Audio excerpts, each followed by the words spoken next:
আচ্ছা, 10টা 5টা চাকরিই বলুন কিংবা সমস্ত সংসারের কাজকর্ম করে যখন সপ্তাহের শেষে হাঁফিয়ে উঠি, তখন মনে হয় না কোথাও ছুট্টে পালিয়ে যাই। আর দেখুন তো জায়গাটা, এই রকম জায়গায় যদি দুদিনের জন্য যাওয়া যায়, মনটা আপনি ভালো হয়ে যায়। আর খালি বড়দের কথা কেন বলবো, আমাদের ছোট যারা রয়েছে বাড়িতে পড়াশোনার চাপে, তারাও তো মাঝে মধ্যে নাজেহাল। তাদেরও তো একটু রিক্রিয়েশনের দরকার, কি তাই না? কলকাতার খুব কাছেই এরকমই একটা সুন্দর ফ্যামিলি রিসর্টের আজকে হদিস দেব। ঘড়িতে এখন দুপুর 12টা 20 মতো পৌঁছে গেছি আমরা হোটেলে। কোথায় বলুন তো? মায়াপুরে সোনার বাংলা।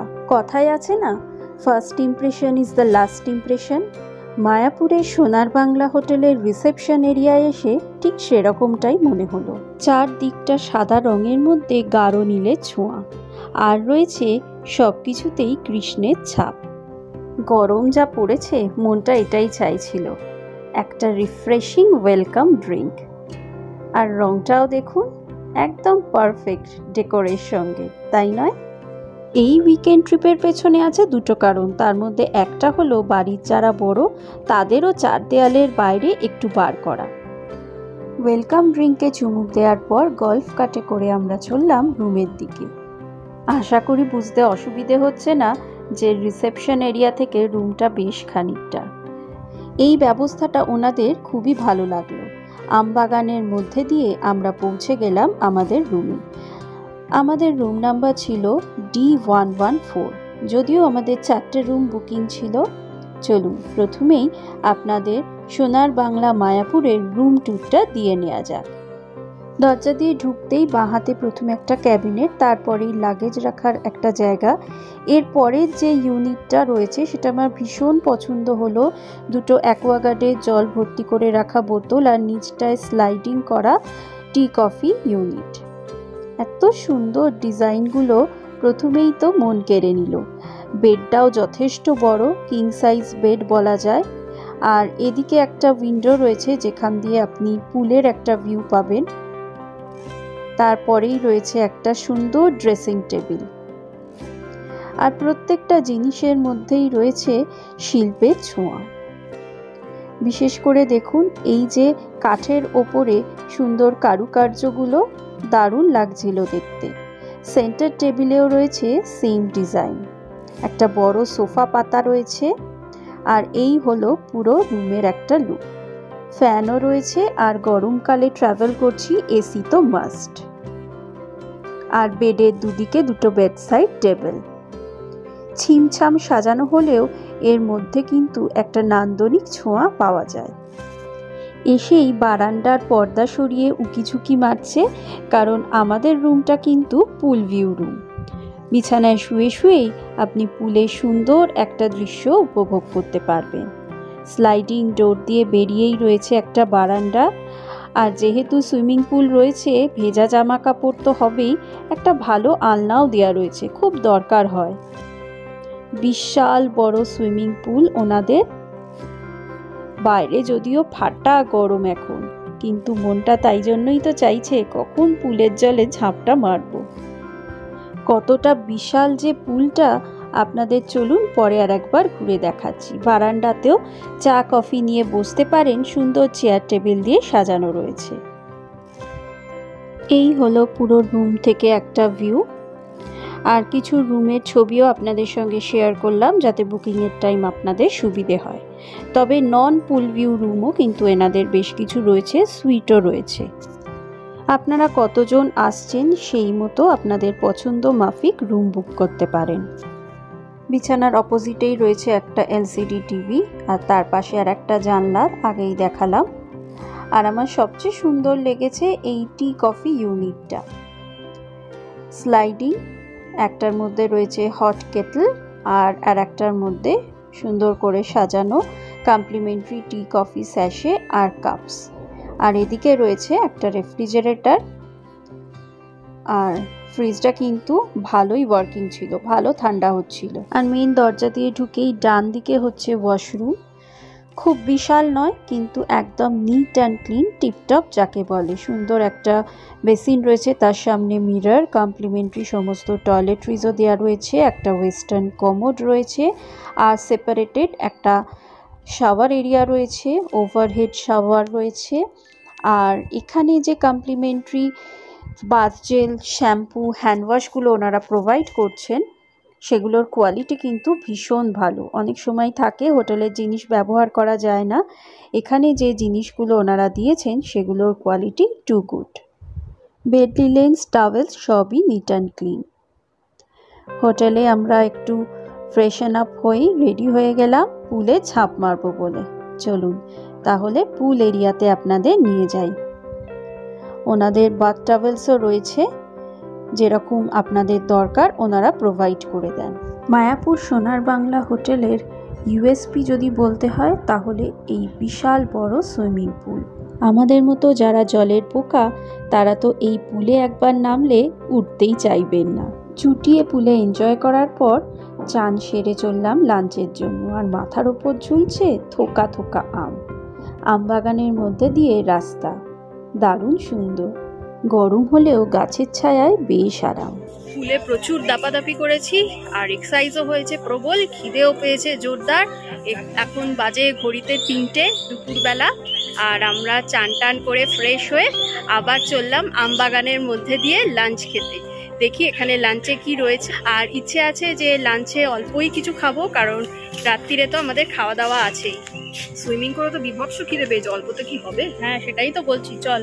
কিন্তু রাত্রিবেলার খাবারটার কথাও মাথায় রাখতে হবে। আমাদের সাথে সাথে কি রেমালও কি আসছে ভগবান জানে, কিন্তু দুপুরবেলা তো যা রোদ্দুর ছিল পুরো পুরে ঝাঁঝরা হয়ে গেছে, 5 শেড কালো হয়ে গেছে একদম। যে কোনো সানস্ক্রিন ফেল মেরে যাবে যা রোদ্দুর। চলুন তাহলে আপনাদের খাবার এরিয়ায় নিয়ে যাই, দেখি এনাদের এখানে কি লাঞ্চে খাবার দাবার পাওয়া যায়। বাংলা খাবার কিন্তু জেনারেলি ভালো হয়, মানে যতগুলো প্রপার্টিতে গেছি টেস্ট কিন্তু প্রত্যেকটা ভালো ছিল। হ্যাঁ, আর বেঙ্গলি কুজিন কিন্তু এদের মোটামুটি ভালোই হয়, খুব একটা এখানে এক্সপেরিমেন্ট না করাই ভালো। চাইনিজ ফাইনিজ নিয়ে ওগুলোই ওরা একটু আধটু ঝুলিয়ে থাকে। টাকিতে আমাদের সেরকমই এক্সপিরিয়েন্স হয়েছিল। যাই হোক, যাই এবার গিয়ে দেখি। বাচ্চাদের তো ডেকে ডেকে সারাই পাওয়া যাচ্ছে না, অলরেডি চান করে আবার স্লিপে চাপতে লেগেছিল। ওনাদের যে রেস্টুরেন্ট এরিয়া রয়েছে সেটাও খুব সুন্দর এস্থেটিক্যালি সাজানো চারদিকটা। পঞ্ঝেরি নাম হচ্ছে ওদের মাল্টি কুজিন রেস্টুরেন্টের। তবে মেন যে রেস্টুরেন্ট সেখানে এতটাই ক্রাউডেড ছিল যে আমাদের একটা পাশেই সেপারেটেড জায়গা রয়েছে, এটাও একটা ডাইনিং এরিয়া, সেখানে আমাদের বসতে বললেন। মেনু কার্ডও দিয়ে গেছেন। ওনাদের বললাম যে সামনের কার্টেনগুলো তুলে দিতে, কারণ সামনের ভিউটা জাস্ট অসাধারণ। লাঞ্চ খেতে খেতে এই রকম সুন্দর সবুজের ছোঁয়া আর ফোয়ারাগুলো দারুণ লাগছে দেখতে। কে মিস করবে বলুন, এগুলো তো অ্যাডেড পাওনা। আর এর জন্যেই তো 4 দেয়ালের বন্দি জীবন থেকে ছুটে পালিয়ে আসা। মেঘও করেছে কিন্তু। সকলেই লাঞ্চের জন্য আমরা রেডি, একসাথে বসে আছি অপেক্ষায়। বেশ কিছুক্ষণ টাইম লাগার পর আমাদের সিম্পল লাঞ্চ চলে এসছে, যার মধ্যে রয়েছে প্লেন রাইস, ডাল ফ্রাই, আলু পোস্ত আর ঝুরি ঝুরি আলু ভাজা। আর এর সঙ্গে আমরা নিয়েছিলাম রায়তা আর টক দই। ওনারা যা সাজেস্ট করেছিলেন 8 জনের আন্দাজ একটু বেশি ছিল। যাই হোক, বিলটাও শেয়ার করে দিলাম। ছোটগুলোকে তো এক বিন্দু বসিয়ে রাখা যাচ্ছে না, খাওয়ার পরই হ্যাপি বেরিয়ে গেল সাইকেল নিয়ে, আর ওমি ছুটছে তার পেছনে। কোথায় হাওয়া হয়ে গেল আমবাগানে। আমরাও আফটার লাঞ্চ একটু হাঁটাহাঁটি করতে রিসর্টটা ঘুরবো বলে বেরিয়ে পড়লাম।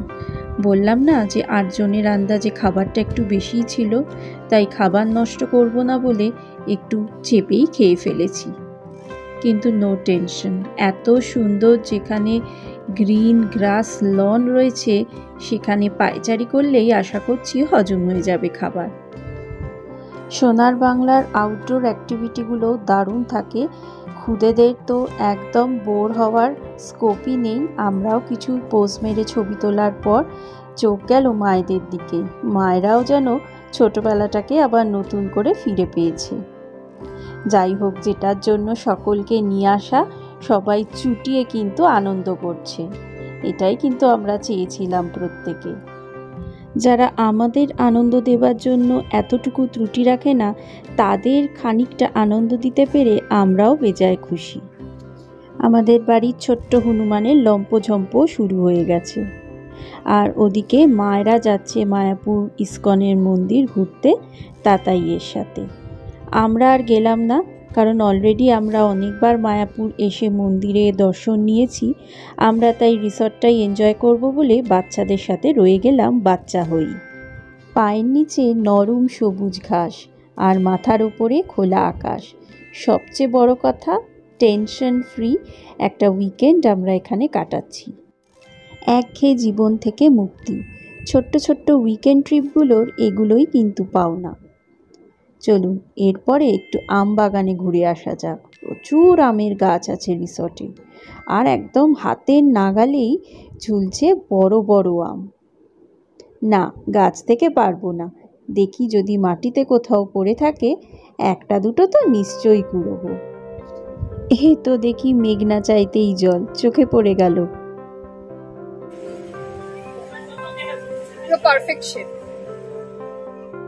আমি বা বাদ যাই কেন? কিছু দূর এগোতেই দেখি আর এক পিস পড়ে আছে, আর আমগুলো কিন্তু পুরো পেকেও গেছে। গাছ পাকা আম বলে কথা, বাড়ি গিয়ে খাবো, এখন তো ব্যাগে ঢুকিয়ে রাখবো। বেড়াতে বেড়াতেই এই সিটিং এরিয়াটা চোখে পড়ল। কি সুন্দর পিসফুল, চারদিকে সবুজে ঘেরা, আর গরমেও কষ্ট হবে না বসতে। মাথার ওপর ফ্যান চলছে, সামনে একটা পুকুর মতো রয়েছে। শালুক বা পদ্ম ফুল ফুটে থাকলে বর্ষাকালে দারুণ লাগবে কিন্তু জায়গাটা, কি বলে? এক কাপ কফি বা পছন্দের একটা বই নিয়ে দিব্যি সময় কেটে যাবে। আর ওই যে খুদে দুটো দৌড়ে বেড়াচ্ছে এখানে ওখানে। একটা জায়গায় বাঁশ বন মতো করা, হাওয়া দিচ্ছে আর গাছের পাতার সরসরানি ফরফরানি একটা শব্দ। রাত্রিবেলা এই বাঁশ বাগানে ঘুরতে বেশ গা ছমছম করবে কিন্তু। অনেস্ট রিভিউ আমরা যখন দিচ্ছি, প্লাসের সঙ্গে মাইনাসটাও বলতে হবে তো। এখানে সোনার বাংলায় মায়াপুরে কিরকম খেলাম। আমরা অনেক রিভিউ দেখেছি, নীলাঞ্জন বারবার বলছিল যে মায়াপুরের খাবার কিন্তু একদমই ভালো না সোনার বাংলাতে, কিন্তু মনে আমার তাও ক্ষীণ আশা ছিল, যেহেতু অন্যান্য সোনার বাংলাতে আমরা অনেকবার থেকেছি, যে খাবারটা হয়তো প্যালেটেবল হবে। লাঞ্চে আমরা খুব সিম্পল খাবার অর্ডার করেছিলাম, ভাত, ডাল ফ্রাই, ঝুরি আলু ভাজা, আলু পোস্ত। এই খাবার যদি কেউ ম্যাসাকার করতে পারে তাহলে তো বলতেই হয়, তাকে আলাদা করে ক্রেডিট দিতেই হয়।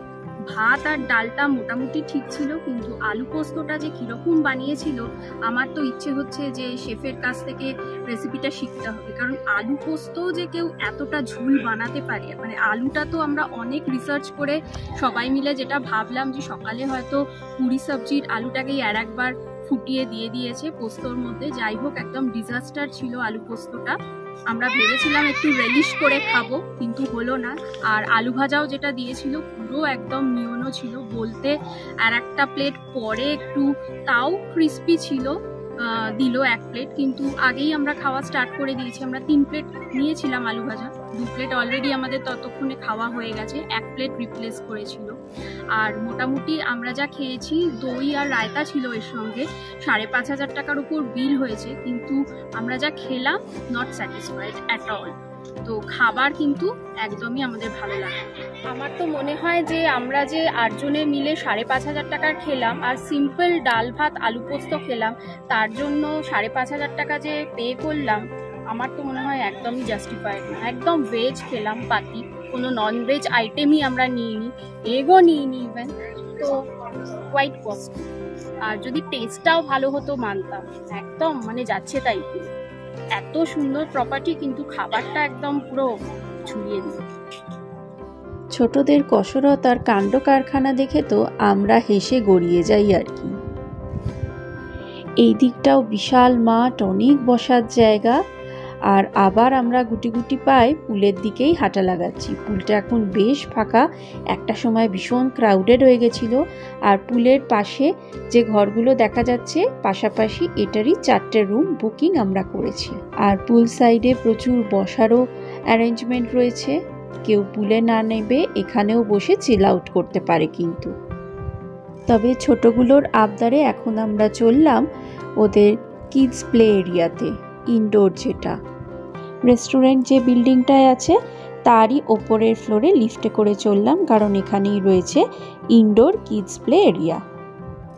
আর ওপরে এসে চোখে পড়ছিল এখানেও কিন্তু প্রচুর বসবার জায়গা রয়েছে সিটিংয়ের, আর ওদের একটা বারও রয়েছে ভীষণ সুন্দর, যদিও আর টাইম পাইনি যাওয়ার। এই যে আউটডোর বসার বিভিন্ন জায়গায় ওদের অ্যারেঞ্জমেন্ট রয়েছে, আর একটা ছোট্ট মিনি জিমও রয়েছে দেখলাম, যদিও এসি ছিল বন্ধ আর খুবই গুমোট লাগছিল।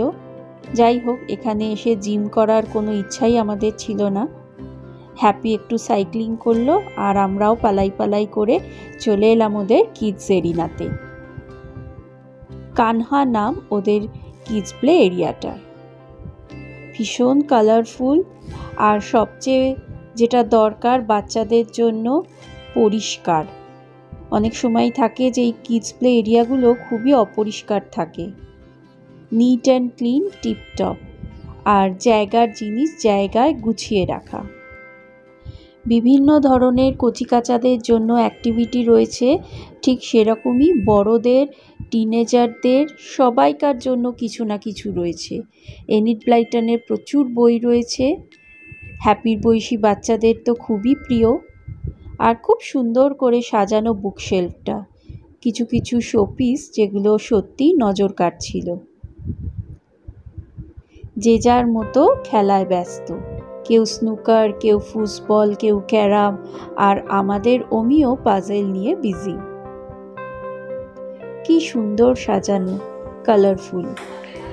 অমি দেখছি একটা জিনিসও ছাড়ছে না, ওই একমাত্র পয়সা বসুল করছে। দারুণ এনজয় করেছে ছোটগুলো, যেটার জন্য ওদের নিয়ে আসা। আর এরকম প্রপার্টি দেখেই আমরা আসি যেখানে ছোটরা বড়রা সকলে যে যার মতো এনজয় করতে পারে। সোনার বাংলার ইনডোর গেমের যে রুমটা ভীষণ ভালো, সমস্ত এজের বাচ্চারাই কিন্তু, টিনেজার বলুন বড়রা বলুন, প্রত্যেকে এনজয় করতে পারবে। আর সব থেকে ভালো লাগছে যেটা, সেটা হচ্ছে এসিটা ফুল অন রয়েছে। অনেক সময় হয় এই ইনডোর গেমের যে ঘরগুলো থাকে সেগুলো এসি চলে না প্রপারলি, তো ভালো এনজয় করা যায় না, মনে হয় কতক্ষণে পালাবো ওখান থেকে। তো এখানে খুব ভালো এসি চলছে, দারুণ হয়ে রয়েছে চারদিকের টেম্পারেচারটা খেলার মতো, কারণ প্রচুর দৌড়োদৌড়ি, যেমন টেবিল টেনিস, তারপরে বাচ্চাদের যে কিডস প্লে এরিয়াটা রয়েছে ওখানে ওরা দৌড়োদৌড়ি করলে ভীষণ ঘেমে যায়, কষ্ট হয় গরমে। আমরা যেহেতু গরমকালে ট্রাভেল করছি, ভীষণ সুন্দর। আর খুব ভালো ভালো বুকস রয়েছে কিন্তু এখানে পড়ার, ফুটবল রয়েছে, টেবিল টেনিস রয়েছে, ক্যারাম রয়েছে, আর প্রত্যেকটা একদম প্রপার কন্ডিশনে রয়েছে। অনেক সময় অনেক জায়গায় থাকে জিনিসগুলো কিন্তু ভাঙা চোরা, ক্যারামের হয়তো গুটি নেই, মিসিং। এটা ভীষণ সুন্দর, দারুণ, বাচ্চারা দারুণ এনজয় করবে। খালি ছোটরা বললে ভুল হবে, বড়রাও কিন্তু স্নুকার, ফুটবল, ক্যারাম এই গেমগুলো দারুণ এনজয় করে। আর বড়দের পছন্দ মাফিকও বেশ কিছু বই চোখে পড়ছিল। তাই সময় কাটাতে যারা ইনডোরে ভালোবাসে তাদের জন্য তো এই জায়গাটা পারফেক্ট। ঘড়ির কাঁটা যেন ঘোড়ার মতো দৌড়চ্ছে। ইনডোর এরিয়া থেকে যখন বাইরে এলাম দেখি সূর্যি ঠাকুর পাটে যেতে বসেছে, আর চারদিকটা ভীষণ সুন্দর লাগছে দেখতে। মর্নিং ওয়াক, ইভিনিং ওয়াক, কোনো কিছুরই জায়গার অভাব নেই। আর দেখুন দরজার বাইরে ভেতরে টোটো রয়েছে, যারা চান তারা কিন্তু এই টোটো বুক করেও মায়াপুরের মন্দির ঘুরে আসতে পারেন যদি নিজেদের গাড়িতে না যেতে চান। বিকেলবেলা টেম্পারেচারটাও অনেকটা কমেছে, আর ঘুরে বেড়াতেও তাই জন্য আর কষ্ট হচ্ছে না। নিচের জলে চোখ পড়তেই দেখি কিলবিল করছে শিঙি মাগুরের মতো মাছ, আর বিশাল বিশাল সাইজ। মাছেদের কাণ্ড কারখানা দেখতে দেখতেই বেশ কিছুটা সময় কেটে গেল। বড় বড় গোঁ ফোলা মুখ নিয়ে মাঝে মধ্যেই হাঁ করছিল। মায়াপুরে সোনার বাংলা দেখলাম পেট ফ্রেন্ডলি রিসর্ট, অনেকেই কিন্তু সাথে পেট নিয়ে এসেছেন। তারপর আর কি, অন পাবলিক ডিমান্ড আবার সকলে মিলে ঝাঁপ দিলাম পুলে। বাচ্চাগুলো তো ছুটি এনজয় করেছে, তার সাথে আমরাও ঝালিয়ে নিলাম সুইমিং স্কিলটা। কতক্ষণ জলে ছিলাম ঘড়ি ধরে বলতে পারবো না, কিন্তু দেখলাম আস্তে আস্তে অন্ধকার নেবে চারদিকে আলো জ্বলে উঠল। দারুণ লাগছিল। তারপরে জল থেকে উঠে রেডি হয়ে, হ্যাঁ বলছিলাম না দুটো কারণে এসছিলাম, আর একটা মেন রিজন তো বলাই হয়নি আপনাদের, হ্যাপির বার্থডে সেলিব্রেশন। আর সেই জন্যই আমরা এখন যাচ্ছি মাদার্স হাটে সবাই মিলে ডিনার করতে। ওদিকে মায়েরাও মন্দির ঘুরে চলে এসছে বেশ কিছুক্ষণ হলো। সোনার বাংলা মায়াপুর থেকে মাদার্স হাটের ডিস্টেন্স খুবই কম। রাস্তা যেহেতু খুবই ভালো, তাই 20 থেকে 30 মিনিটের মধ্যেই পৌঁছে যাবেন সোনার বাংলা মায়াপুর থেকে মাদার্স হাটে। আর আজকের আমরা ডিনার ডেস্টিনেশন মাদার্স হাটে পৌঁছেও গেলাম। এখানেই আমরা সেলিব্রেট করব হ্যাপির 13th বার্থডে। আমাদের সেই ছোট্ট দুষ্টু মিষ্টি হ্যাপি টিনেজার হয়ে গেল। সেলিব্রেশন তো মাংতা হ্যায়, কিন্তু এসে দেখি বিশাল লাইন। এখানে নাম লিখিয়ে অপেক্ষা করা ছাড়া আর গতি নেই। মাদার্স হাটের সামনেই বিভিন্ন ধরনের কস্টিউম জুয়েলারির পসরা সাজিয়ে বসেন। দাম নেহাতি কম নয়, ভালোই দাম, কিন্তু ওই টাইম পাস আর কি। মাদার্স হাটের এই দিনকে একটাই ড্রব্যাক যেটা চোখে পড়ল, যে ওদের ওয়েটিং এরিয়া বলে সেরম কিছু নেই, বাইরেই ওয়েট করতে হয়েছিল। প্রচণ্ড গরম, হিউমিড, আর বড়দের তো বেশ কষ্ট হচ্ছিল। ভেতরে এসিতে ঢুকে সবাই একটু যেন শান্তির নিঃশ্বাস ফেলল। মাদার্স হাটের খাবার দাবার এতটাই ভালো, তার জন্যই এত দূর প্ল্যান করে আসা। আর সকালের যা ডিজাস্টার ছিল লাঞ্চে, উমায় কি হঠাৎই দেখি গান বাজাতে বাজাতে একটা রোবট আমাদের খাবার নিয়ে আসছে। দিদিরা বলল 15 দিন মতো হয়েছে এরকম 4টে রোবট মাদার্স হাটে এসছে, আর এরাই খাবার সার্ভ করছে বিভিন্ন টেবিলে। প্রোগ্রামিং এত সুন্দর করা, যে টেবিলের যা অর্ডার সেখানে গিয়েই থামছে রোবট অনন্যা। অনন্যা আমাদের জন্য নিয়ে এসছে চিটাগং মাছের টিক্কা স্টার্টার। আগেও খেয়েছি, স্বাদ কিন্তু মুখে লেগে থাকার মতো। মাদার্স হাটের ওপর একটা ডেডিকেটেড ভিডিও আছে, যারা চান আই বাটনের লিঙ্ক শেয়ার করে দেবো, দেখে নিতে পারেন। আর নিয়েছি ফেভারিট গুড় তেঁতুলের শরবত আর গন্ধরাজ লেবুর ঘোল, মাস্ট ট্রাই। গরমের দিনে তো উফ যা আরাম। আজকের দিনের টোস্টটা গন্ধরাজ লেবুর ঘোল দিয়েই হয়ে যাক।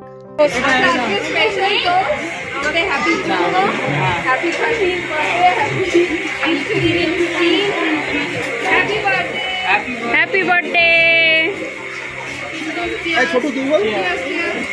গুলু, সে হ্যাপি বার্থডে টু দাদা। গুলু একদম ডাউন হয়ে গেছে। একদিকে রোবট অনন্যার ভেলকি, আর অন্যদিকে মাদার্স হাটের সুস্বাদু খাবার। কাঁচা লঙ্কা আমসত্ত্ব পোলাও, প্রন কাটলেট, মাটন কষা, কলমি শাক চিকেন, আমাদা ভেটকি পাতুরি, চিংড়ির ভাপা, রাজবাড়ির ছানার ডালনা, তাছাড়া চিটাগং মাছের টিক্কা আর ড্রিঙ্কসগুলো তো ছিল। এত কিছু খেয়েও আমাদের বিল কিন্তু হয়েছিল 5000 টাকার মতো। ভাবুন, আর সকালে ভেজ খাবার 5,500। জমিয়ে ভুড়ি ভোজের পর আবার ফিরে এলাম হোটেলে। বুদ্ধ পূর্ণিমা 2 দিন আগেই গেছে, চাঁদা ফ্লাড লাইটের মতো লাগছে। অমিও ঘুমিয়ে গেছে। সব ভালো যা শেষ ভালো। মাদার্স হাটে জমিয়ে খাওয়া দাওয়ার পর একটা টাইট গুড নাইট স্লিপ। পরের দিন ঘুম ভাঙলো অনেক ভোরে, যেহেতু আর্লি রাইজার। 1 কাপ গরম চা নিয়ে দাঁড়ালাম বারান্দায়। কোলাহলহীন, শান্ত, স্নিগ্ধ একটা সকাল, যেটা আমরা কলকাতাতে বড্ড মিস করি। হ্যাপি এখনো ঘুমোচ্ছে, তাই মিয়া বিবিতে বেরিয়ে পড়লাম হোটেলটা ঘুরতে। দারুণ লাগছিল, ফুরফুর করে হাওয়া দিচ্ছিল, মেঘও করেছে আকাশে। আর হোটেল সোনার বাংলার পেছনেই রয়েছে বিশাল বড় একটা বিল, তারই পাশে দাঁড়িয়ে রয়েছি আমরা, সুন্দর ফুল গাছ দিয়ে সাজানো। আকাশের মুখ ভার, একটু ভয় ভয়ও করছে, কখন জানি সাইক্লোন রেমাল আবার এদিকে ধেয়ে আসে। তাই বাড়ি ফেরার একটা তাড়াও রয়েছে পেছনে। যারা মায়াপুরের মন্দিরের দর্শনে আসবেন, তারা স্বভাবতই মন্দিরের মধ্যেই প্রচুর থাকার ব্যবস্থা আছে, সেখানেই থাকেন। আমরাও সেখানেই ছিলাম, কিন্তু এবার যেহেতু আমরা হ্যাপির বার্থডে সেলিব্রেশন নের জন্য এসছি, আর বড়রাও বলল একবার মন্দির দর্শন করবে, তাই দুটোর জন্যই এই মায়াপুরের সোনার বাংলা হোটেলটা আমাদের পারফেক্ট লাগলো। কারণ এখান থেকে মন্দিরের ডিস্টেন্স খুবই কম, মন্দিরও দর্শন হয়ে গেল বড়দের, আর বাচ্চারা চুটিয়ে রিসর্টে এনজয়ও করতে পারলো। আর যেহেতু এখন রাস্তা খুব ভালো হয়ে গেছে, NH-12 ধরে আসতে কিন্তু 3 ঘন্টার বেশি সময় লাগা উচিত নয়। তাই উইকেন্ডে আমরা চাই কাছাকাছির মধ্যেই কোনো রিসর্ট, তো সব দিক দিয়ে দেখতে গেলে আমাদের কিন্তু খারাপ লাগেনি। ঘুরতে ঘুরতে হঠাৎই মাটিতে দেখলাম মাশরুম হয়ে রয়েছে, ছোট্ট অথচ কি সুন্দর, তাই না? ভোরবেলা 8টার সময় আমরা রেডি হয়ে পৌঁছে গেলাম পাঞ্জেরি রেস্টুরেন্টে ব্রেকফাস্টের জন্য। আমরা যে প্যাকেজে এসেছি তার সাথে ব্রেকফাস্ট ইনক্লুডেড। আজকে একদম সবাইকার কাভি খুশি কাভি গাম অবস্থা, কারণ আজকে আমাদের ফিরে যাওয়ার পালা, কিন্তু তার আগে জমিয়ে ব্রেকফাস্ট খেতে হবে। ঢুকতেই দেখলাম একটা গজা রাখা রয়েছে, যেটা টেস্ট মা তাতাই তো বলল খুবই ভালো।